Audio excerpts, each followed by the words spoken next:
사도 요한은 요한 1서 1장에서 성도의 삶을 하나님과의 사귐이라고 요약을 했습니다. 사귀기 위해서는 자주 만나야 되고 상대방의 말을 경청해야 합니다. 무엇보다 하나님과 사귀는 사람은 어둠 속에서 살지 말아야 됩니다. 왜냐하면 하나님은 빛이시기 때문입니다.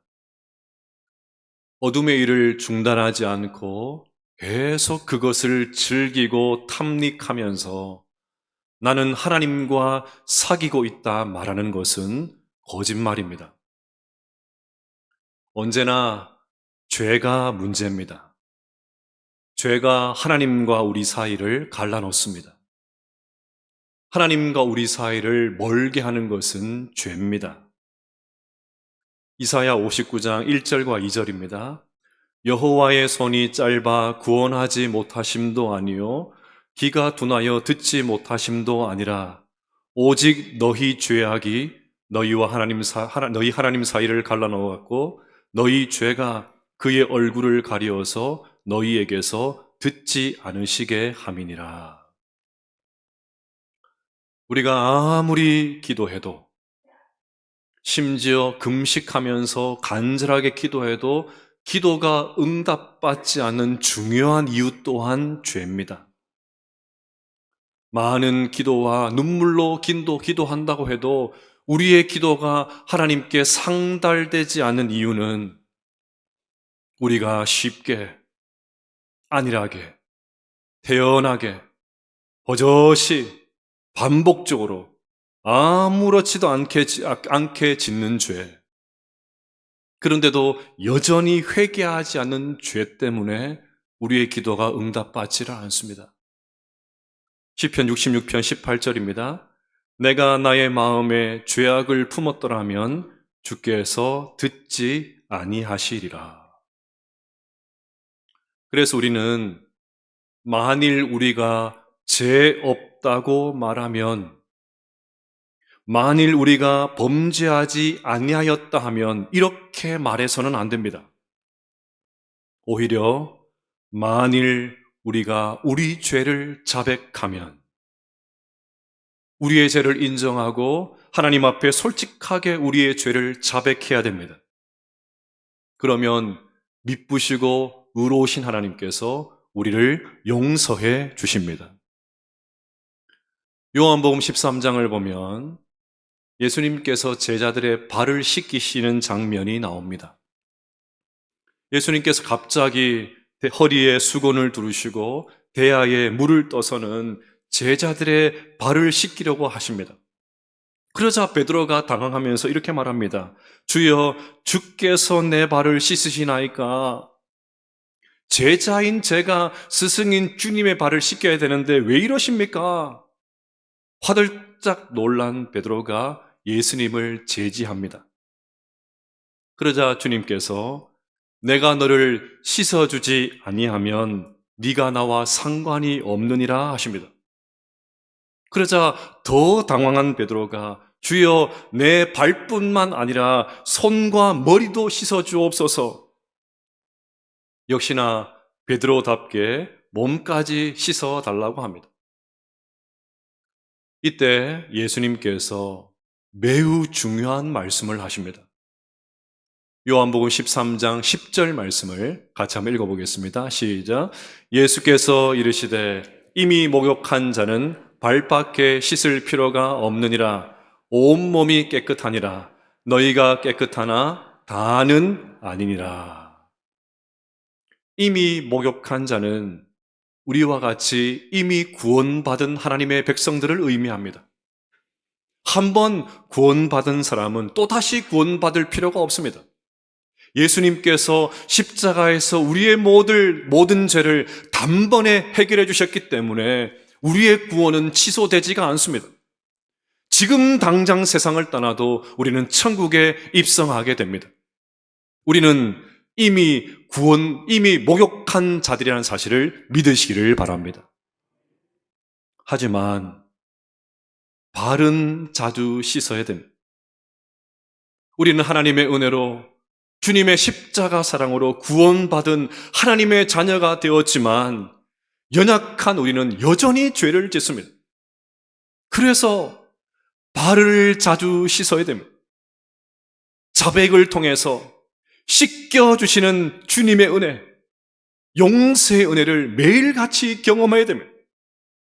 그러니 계속해서 우리의 더러워진 발을 주님께 내밀어야 됩니다. 몇 번이고 괜찮습니다. 자백만 하면 주님께서 더럽혀진 우리의 발을 씻겨주십니다. 몇 번이고 계속해서 씻겨주십니다. 사람들은 그렇지가 않지요. 사람들은 똑같은 죄를 지으면 너 도대체 몇 번째냐? 너 그것밖에 안 되냐? 사람이 염치가 있어야지. 온갖 말로 핀잔을 주지요. 핀잔 정도가 아니고 뒤끝 장렬입니다. 두고두고 이야기합니다. 잊을만 하면 과거를 소환합니다. 너 그때 그랬지 않았냐고. 그때만 생각하면 지금도 화가 나서 미칠 지경이라고. 하지만 우리 하나님은 그렇지 않습니다. 죄를 자백하기만 하면 몇 번이고 용서해 주십니다. 하나님의 용서는 끝이 없습니다. 그러니 자백을 통해서 용서해 주신 은혜, 우리의 발을 씻겨주신 은혜를 매일같이 경험하게 되시기를 주님의 이름으로 축복합니다. 자, 그런데 자백하기만 하면 하나님께서 용서해 주신다. 하나님의 용서는 끝이 없다. 이런 말을 들으면 감사하고 또 감사해야 되지 않겠습니까? 하나님께서 내게 주신 은혜를 무엇으로 보답할까? 이런 고민을 좀 해야 되지 않겠습니까? 그런데 우리 인간이 얼마나 머리가 잘 돌아가는지요. 자백하기만 하면 하나님께서 다 용서해 주신다고 하니까 죄 짓고 또 자백하고 용서받고, 죄 짓고 또 자백하고 용서받고, 이렇게 살면 된다고 합니다. 이게 바로 누이 좋고 매부 좋은 것이 아니냐고 합니다. 주님을 섬긴다고 하면서 너무 빡빡하게, 너무 답답하게, 너무 고리타분하게 살지 말라고 합니다. 그렇게 사는 사람 어딨냐? 그렇게 사는 교인들 어딨냐고 합니다. 하고 싶은 대로 마음껏 살다가 일주일에 한 번 예배당에 와서 적당히 회개하면 하나님께서 또 용서해 주시니까 이제 또 나가서 마음 편하게 죄짓고 회개하고 용서받고, 얼마든지 이렇게 살아도 된다고 합니다. 그래서 여러분, 우리가 신앙생활 할 때 율법주의만큼이나 무율법주의를 경계해야 됩니다. 율법주의와 무율법주의 이 두 가지는 모두가 십자가를 심각하게 오해해서 생긴 것입니다. 율법주의는 주님의 십자가로, 주님의 은혜로 구원받는 것이 아니고 내가 열심히 해서 내가 말씀도 지키고 내가 율법도 열심히 지키면 구원받는다고 합니다. 만약에 이 말이 맞다면 십자가는 필요 없습니다. 예수님께서 쓸데없이 공연히 십자가를 지신 것이 됩니다. 반대로 무율법주의는 하나님께서 다 용서해 주셨으니까, 어차피 회개하기만 하면 용서해 주시니까, 몇 번이고 자백하기만 하면 하나님께서 긍휼히 여겨주시니까 말씀 따위에 순종할 필요 없고 그냥 내 마음대로 죄를 지어도 된다고 합니다. 여러분, 과연 그렇습니까? 십자가의 은혜를 안다면, 하나님의 은혜를 경험했다면 절대 그렇게 말할 수가 없지요. 십자가에서 예수님께서 우리를 대신하여 무슨 일을 하셨는지, 어떤 고통을 겪으시는지를 안다면 결코 그렇게 살 수가 없습니다. 그래서 오늘 본문 1절에서 주님은 이렇게 말씀하십니다. 나의 자녀들아, 내가 이것을 너희에게 쓰면 너희로 죄를 범하지 않게 하려 함이라. 너희로 죄를 범하지 않게 하려 함이라. 하나님께서 우리를 용서하시면서 기대하시는 것은 이제부터 죄를 범하지 않고 사는 것입니다. 하나님은 우리가 새롭게 살기를 기대하고 계십니다. 예수님께서 간음하다가 현장에서 붙잡힌 여인에게 하셨던 유명한 용서의 선언을 여러분 기억하십니까? 나도 너를 정죄하지 아니하노니, 나도 너를 정죄하지 아니하노니, 네가 지금까지 무슨 짓을 했든지 나는 그것을 기억하지 않고 너를 정죄하지 않고 너를 용서해 줄 거야. 그 말이죠. 그런데 용서가 끝이 아닙니다. 그 다음이 중요합니다. 가서 다시는 죄를 범하지 말라. 가서 다시는 죄를 범하지 말라. 나는 사람들처럼 너의 과거 다시 끄집어내어서 너의 과거 다시 소환해서 문제 삼지 않을 거야. 그렇지만 가서 다시는 죄를 범하면 안 된다. 그것이 예수님의 기대였습니다. 그러니 자백만 하면 용서해 주신다고 이제 마음 놓고 죄를 지어도 된다 생각해서는 안 됩니다. 교회 가보니까 죄를 지을 때마다 자백하기만 하면 다 용서해 주신다고요? 참 쉽네요. 기독교의 가르침 너무 쉽네요.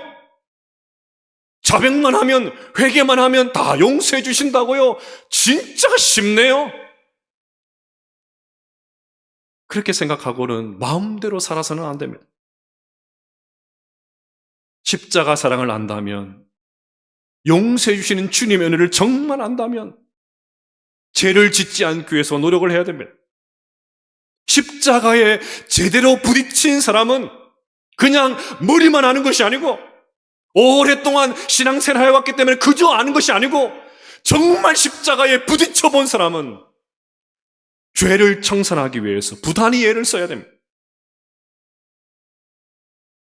히브리서 12장 4절 말씀을 우리 같이 한번 읽어보도록 하겠습니다. 시작. 너희가 죄와 싸우되 아직 피 흘리기까지는 대항하지 아니하고. 여러분, 우리는 하나님의 사랑을 경험한 자들입니다. 십자가 은혜를 체험한 자들입니다. 매일같이 용서해 주신 주님의 은혜를 경험한 사람들입니다. 그러면 용서받은 것에 만족하지 말고 죄와 싸워야 될 줄로 믿습니다. 그러니 여러분, 피 흘리기까지 싸우시기를 바랍니다.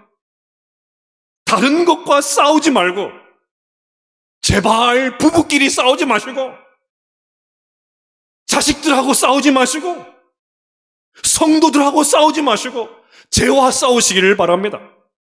철철 막 피가 낭자해질 때까지 처절하게 피투성이가 될 때까지 싸우고 또 싸우셔야 돼. 피투성이가 돼서 완전히 쓰러질 때까지 그렇게 처절하게 죄와 싸우셔서 하나님의 기대에 부응하는 믿음의 삶 살아가게 되시기를 주님의 이름으로 축복합니다. 자, 오늘 설교 여기서 마쳐도 될 것 같습니다. 어떻게 생각하십니까? 아멘 하신 분이 계시네. 기대에 부응을 하지 못해서 죄송합니다. 하지만 여러분, 아무리 죄를 짓지 않으려고 해도 우리는 또 죄를 짓습니다. 죄와 싸워서 이길 때보다 죄에게 질 때가 훨씬 더 많습니다. 솔직히 피를 흘리기도 전에, 싸우기는커녕 피를 한번 흘려보기도 전에 지레 겁을 먹고 제대로 한번 싸워보지도 못하고 도망갈 때가 훨씬 많습니다. 죄라는 녀석에게 무참히 짓밟히고 번번이 패할 때가 훨씬 더 많습니다. 그래서 우리의 연약함과 한계 때문에 죽을 때까지 우리는 죄에서 죄의 영향력에서, 죄의 굴레에서 벗어날 수 없을 것 같습니다. 자, 그럼 이제 어떻게 해야 됩니까? 2장 1절을 다시 보십시오. 만일 누가 죄를 범하여도 아버지 앞에서 우리에게 대언자가 있으니 곧 의로우신 예수 그리스도시라. 우리에게 예수님이 계십니다. 또 넘어지면 다시 예수님을 붙잡아야 됩니다. 실패하고 넘어졌을 때 다시 예수님을 의지해야 됩니다. 저는 이 말씀이 얼마나 큰 위로가 되는지 모릅니다. 마치 하나님께서 저희 곁에 다가오셔서 낙심하지 말라고 막 등을 두드리시는 것 같은 그런 느낌을 받았습니다. 주일마다 은혜 받았다고 하는데 막상 예배당 문을 열고 세상으로 나가서 또 예전의 모습으로 돌아갈 때가 많지요. 속수무책으로 죄를 짓습니다. 그럴 때마다 내가 정말 구원받은 하나님의 백성이 맞나? 하나님의 자녀가 맞나? 의심이 들기도 합니다. 이런 생각이 더 깊어지면 하나님께서 나를 버리신 것이 아닐까? 하나님께서 나를 버리시지 않았다면 내가 이렇게 죄를 반복하면서 또 지을 수가 있나? 때론 그 모습에 실망한 나머지 이런 식으로 죄짓고 회개하고 용서받고 늘 반복적으로 이렇게 하나님을 섬기는 것이 무슨 의미가 있나? 회의감이 들 때도 있습니다.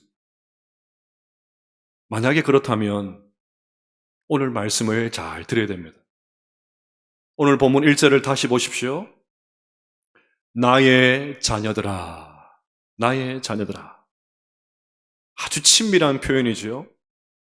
이 표현은 신약 성경에서 오직 여기에만 나오는 매우 독특한 표현입니다.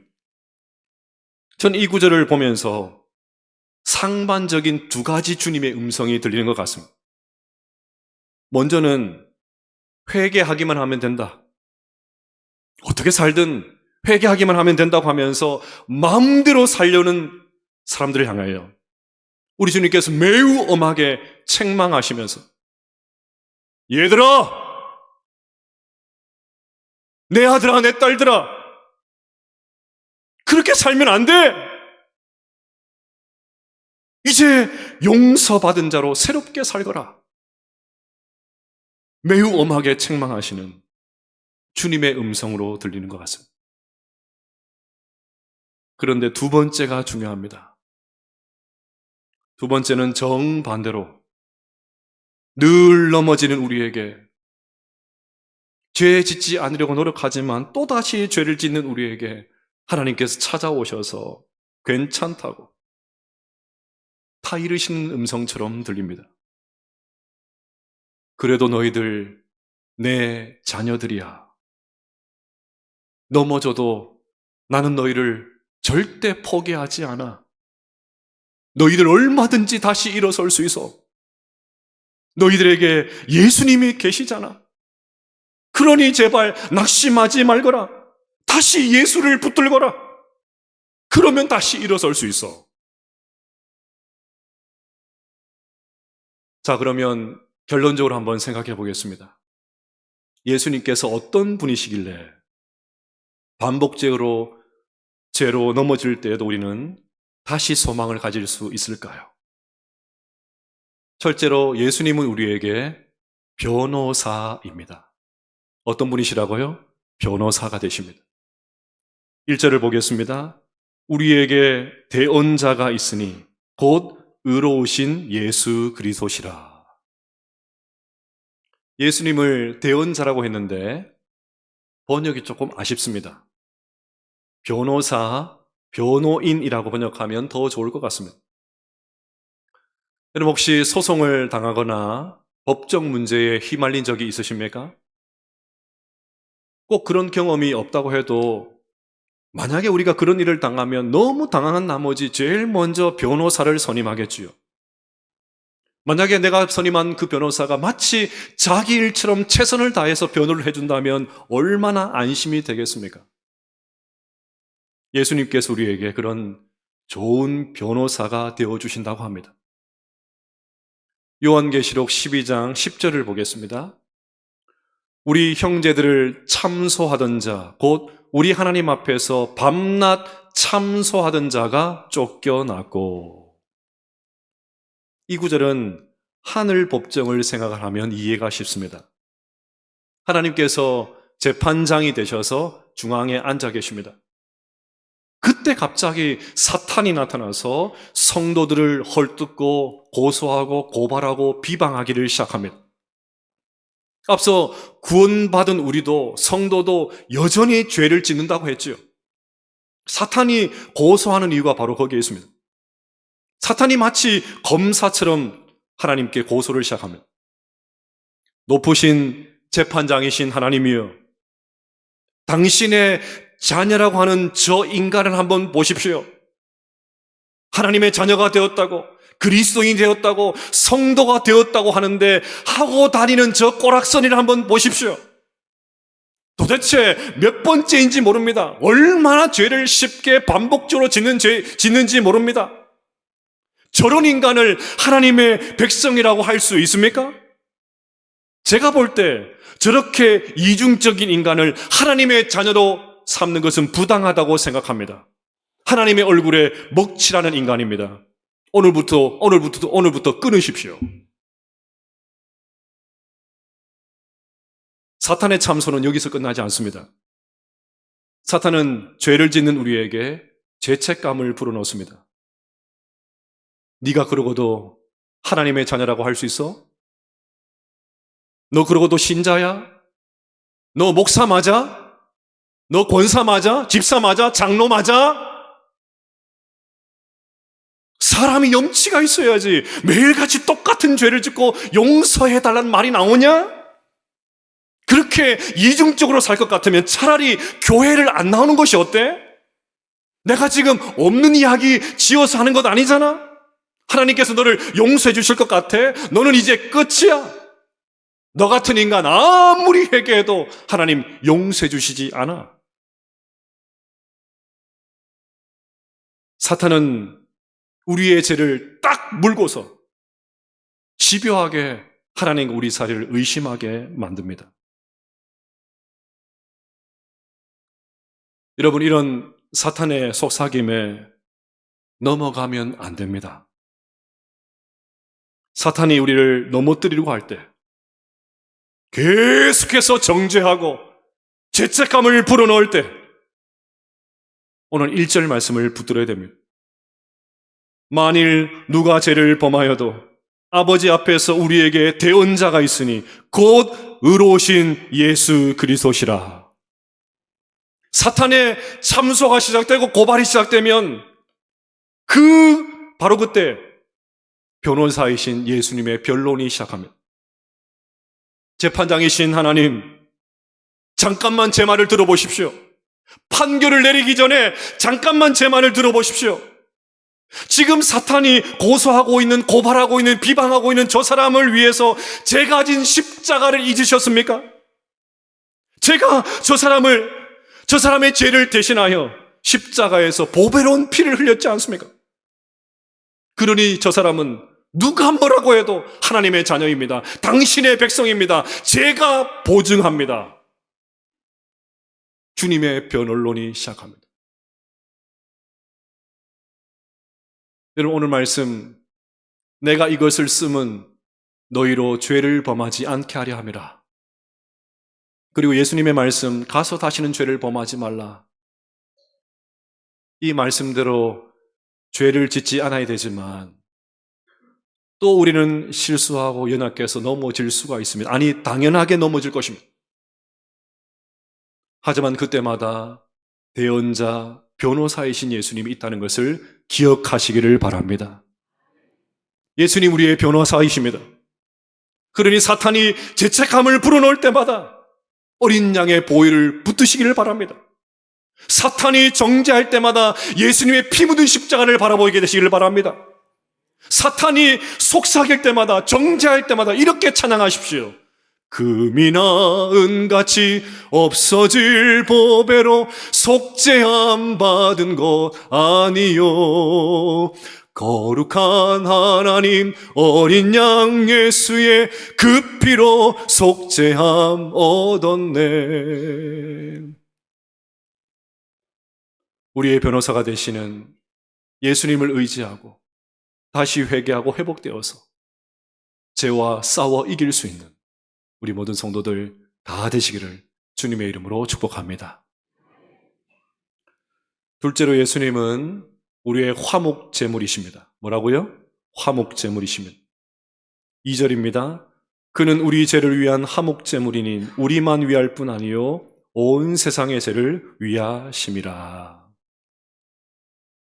예수는 우리의 화목제물이 되십니다. 교회에서 화목제물이란 말 많이 듣기도 하고 쓰기도 하죠. 그러면 화목제물이 무슨 뜻일까요?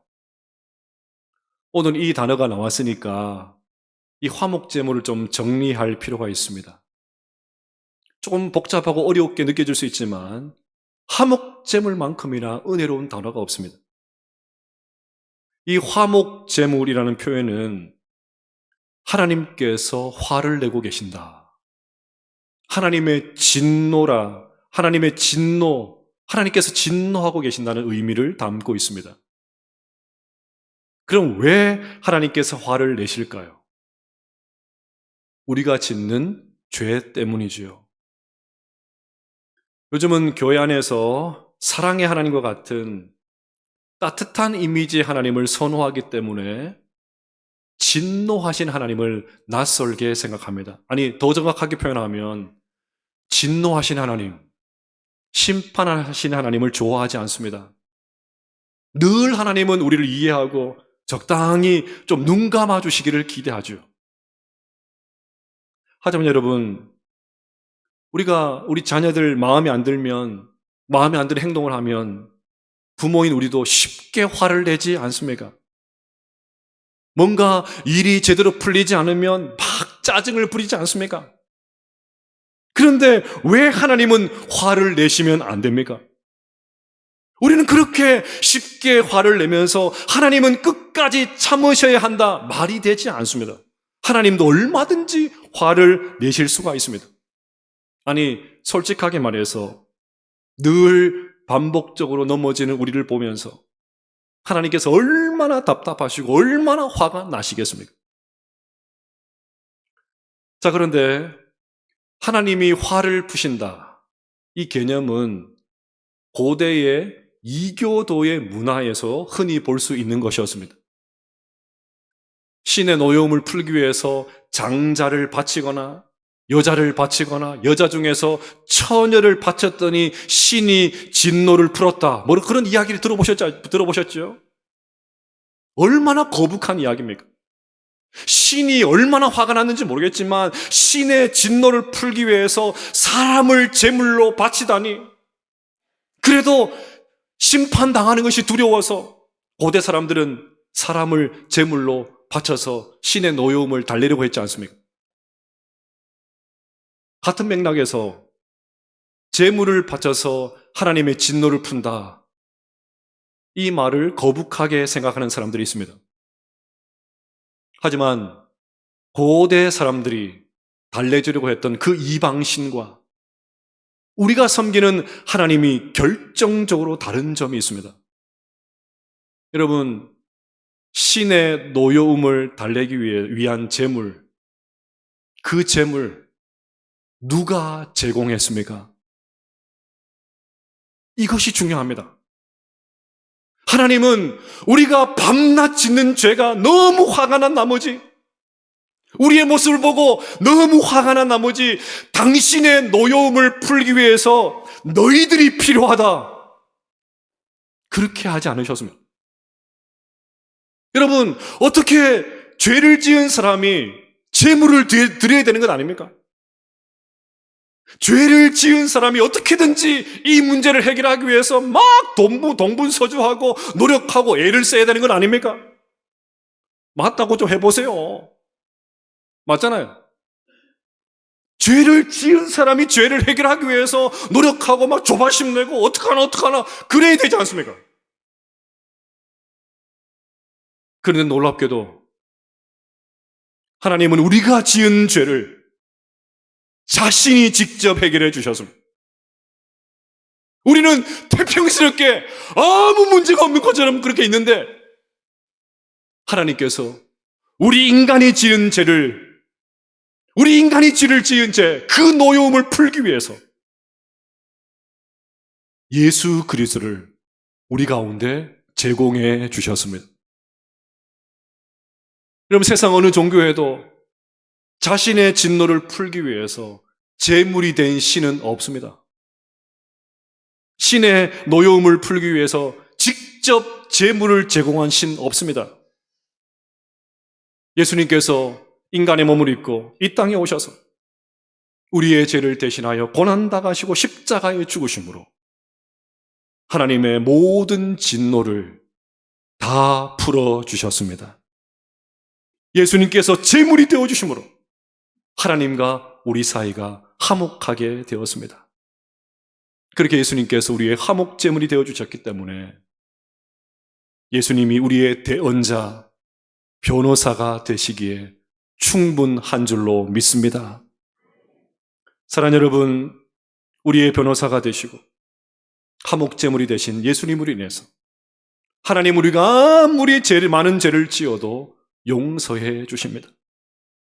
그 예수님의 십자가 때문에 우리가 알고 지은 죄, 모르고 지은 죄, 고의로 지은 죄, 뻔뻔하게 지은 죄라도 자백하기만 하면 용서해 주십니다.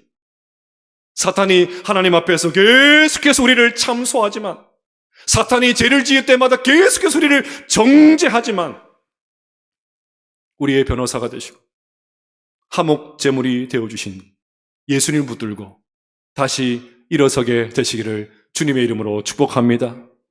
사순절 셋째 주일, 이 주일을 보내면서 우리의 변호사가 되시고 화목 제물이 되어주신 이 주님의 은혜로 인하여 다시 감사하고 감격하실 수 있는 우리 모든 성도들 다 되시기를 주님의 이름으로 축복합니다.